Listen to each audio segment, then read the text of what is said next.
months, sometimes for 6 months, perhaps even over a year. So not only is it reducing wait times, but it's transplanting patients that otherwise would not get an organ. Diane's family will never forget what they've been through, or the people and the machine that saved her life. It'll always be there in the back of our minds, but we know now she's got a lovely, healthy heart, and her future's bright. Clive. Jason Hagan ending that report from comments. Now, time for the day's sport. Ollie. BBC Chief Live Novak Djokovic described his 18th Grand Slam triumph as emotionally challenging, but it didn't show on court at all. The world number one beating Daniil Medvedev in straight sets to win the Australian Open yet again. Adam Wild reports.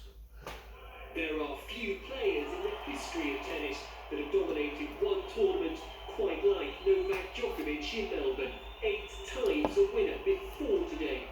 There is a slight sense, though, that times in tennis may be changing. Daniil Medvedev at the forefront of the sport's next generation. But Djokovic, well, he's not the type to let up, nor let go. The mark of a great champion, always the hunger for more. Set 1, hard fought. For Djokovic, hard won. Medvedev giving everything, getting nothing. The feeling of so many players before him when faced with the brilliance of Djokovic. Things now beginning to fall apart for Medvedev, his racket here included. In truth, Djokovic remains just too good, at times unplayable. The complete player, roaring himself onward towards yet another title, winning in emphatic style. I'd like to thank Rod Laver Arena. I love you each year more and more. It's been a lot of fair kids running. Thank you so much. The greatest the Australian Open has ever known. The next generation will just have to wait. Adam Wild, BBC News. The Football. Premier League and Scottish Premiership leaders have both been playing today. Highlights follow the news, so stay right there if you want the results. Manchester City still 10 points clear after their 1-0 win away at Arsenal. Raheem Sterling scored the winner inside the first couple of minutes. That extended their winning run to 18 in all competitions. City's nearest rivals, Manchester United and Leicester, are level on points in second and third, after both also won today. West Ham have broken into the top 4 after a 2-1 win over Tottenham. It's 35 years since the Hammers have been in that position at this stage of the season. Up in Scotland. Rangers are moving ever closer to the title in Scotland. They won 4-1 against Dundee United and are 18 points clear of Celtic, who lost 1-0 at Ross County.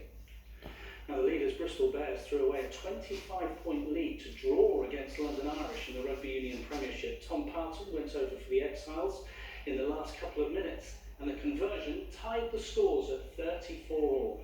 Bristol are 3 points clear of champions Exeter in the table. Snooker. It's been a huge upset in the final of the Welsh Open snooker. Outsider Jordan Brown has beaten the 6-time world champion Ronnie O'Sullivan. Northern Irishman is ranked 81st in the world and had never played in a major final before. Though it went to a deciding frame, Brown showed great composure to see out the match, winning 9 frames to 8. The 33-year-old also takes home £70,000. Sir Ben Ainsley's America's Cup dream is over. Ineos Team UK was well beaten by Luna Rossa, the Italian boat, winning both races in Auckland today to take the Prada Cup 7-1. They'll now take on the holders Team New Zealand for the main prize, the America's Cup, next month. Ainsley says they'll go back to the drawing board. Now, much more on the BBC Sport website, of course. You can catch up on all the stories that we've been bringing you, giving a sporting perspective of LGBT plus History Month. But that's all for now. Clive. Live. Ollie, thank you for that. Ollie Foster. And that's it. There's more throughout the evening on the BBC News channel, but now on BBC One. It's time for the news where you are. Good night, Clive.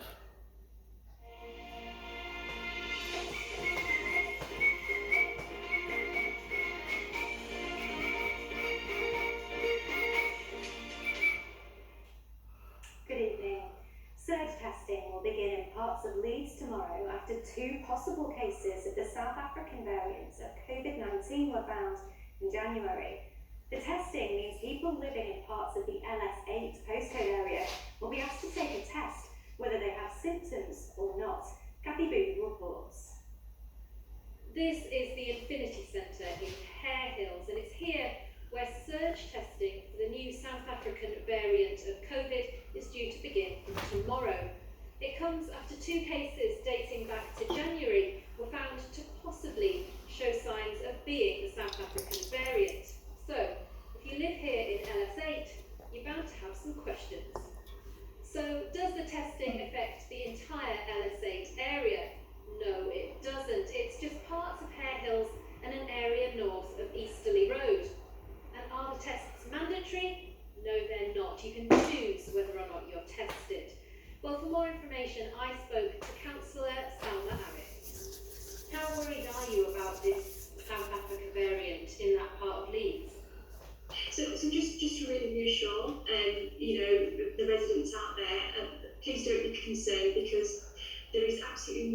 indication that there is a live South African variant within the area. If people don't have any symptoms, should they still get a test? This test is specifically for individuals who do not have any COVID symptoms. If you do have COVID symptoms, then please follow the normal process you would do and isolate. What we're targeting is potentially asymptomatic individuals. The testing will take place from tomorrow. Kathy Booth, BBC The North, Leeds. Plymouth Castle in Doncaster has been illuminated once again after 25 years. The lights were damaged a long time ago and never repaired due to a lack of funding. The 12th century castle will now be lit every day from dusk until midnight. Next, a 21-year-old from Thirsk has become the youngest woman to row solo across the Atlantic Ocean. Jasmine Harrison took 70 days to complete the 3,000-mile journey. She battled 20-foot waves and even encountered sharks. She's been speaking to our reporter, Dave Edwards. After 70 days, 3 hours and 48 minutes, this was the moment when Jasmine Harrison became a record breaker. She only took up rowing 2 years ago. Now she's the youngest woman to row across the Atlantic Ocean on her own. The best thing is seeing all the wildlife, the sunsets, just nature. That was just amazing. But there were some tricky moments too, from 20-foot waves to sharks to this. I wonder at 4 o'clock in the morning. You don't really remember the difficult bits because it is so amazing. And it's the best thing ever. And the most amazing experience that all of the bad bits. And you just forget about them. I know even like you capsize straight away. I couldn't even remember. I was there going, yeah, I went in the water. For Jasmine's family, it's been a stressful 70 days. Just a complete roller coaster. Immensely proud, completely relieved, actually safe and well. I'm absolutely buzzing that I've now got my official certificate saying that I've broken the world record. What's it going to be like going back home to Thirsk? I feel like it's going to feel very small compared to like the ocean I've just been on. Jasmine lost about 2 stone in weight on her journey. She's looking forward to some good food before thinking about her next challenge. Dave Edwards, BBC Look North.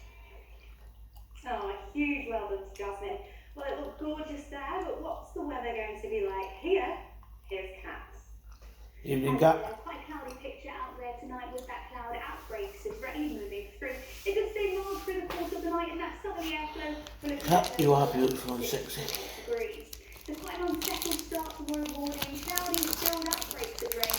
That front will start to move through throughout the course of the day. Once it does move through, just behind drier and brighter weather, and it does stay mild with temperatures at 9 to 10 degrees. So staying mild tomorrow, and temperatures even higher on Tuesday at 13 or 14 degrees.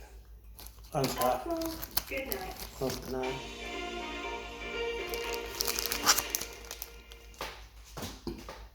So, It's felt positively spring-like this weekend, temperatures reaching highs of 15 and 16 degrees across southern areas. For this upcoming week, it could turn warm time on Tuesday and Wednesday with a lot of heavy rain across the northern and western areas, but also be windy in the southeast around the rural areas. Now, it's not completely dry overnight. We've got this weather front travelling northern and western parts of England and also in Wales and Bristol. On either side, there will be dry and clear skies. The temperatures fall below 4 to 9 degrees. So another fairly mild night across southern areas. It's not far through that weather front, though, across the northern and western parts of England and Wales through tomorrow morning. And that will transfer eastwards, so it will turn cloudy across eastern England, but the temperatures tend to bizarrely even a legacy of clouds further west. It'll brighten up and there'll be lots of sunshine for Scotland and Northern Ireland, with temperatures in line by 10 to maybe 40 degrees in the southeast. Now, this is the vigorous area of low pressure which is going to bring some problems. This weather front is pretty much going to park itself across western parts of the country, so it's going to rain for 48 hours and it's going to be windy with gales.